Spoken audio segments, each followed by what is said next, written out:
বড় লোকদের parents teacher meeting. Oh, hello, Mrs. Shah. Oh, hello, Miss Aarti. So, how is my child doing? ও স্কুলে performance কেমন দিচ্ছে? Well, she is performing very well. কেমিস্ট্রিতে একটু কম মার্কস আছে, but don't worry, will work on that.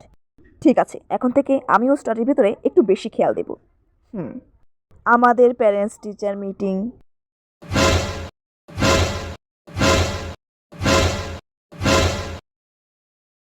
বাড়িত latrine আসেনি। কি কইতাছি? বাড়িত লেট্টিন আসেনি। লেট্টিন হয়তো লেট্টিন তো আসই, সকলে বাড়ি লেট্টিন থাকে, তো আমার বাড়িতে লেট্টিন থাকতো না? তো বাড়িত লেট্টিন থাকলে আমনের মেয়েরে কন না বাড়িত লেট্টিন করতো, এ ফরিকা খাতা পিতে হাগে গেলিকা। কিতা মানে আবার ফেল করছে? অত ফেল তো করবই, সারাটা দিন বাড়ি ভিতরে রিলস রিলস রিলস রিলস। আজকে তুই বাইচেলস তোরে নিয়ে আমি গেম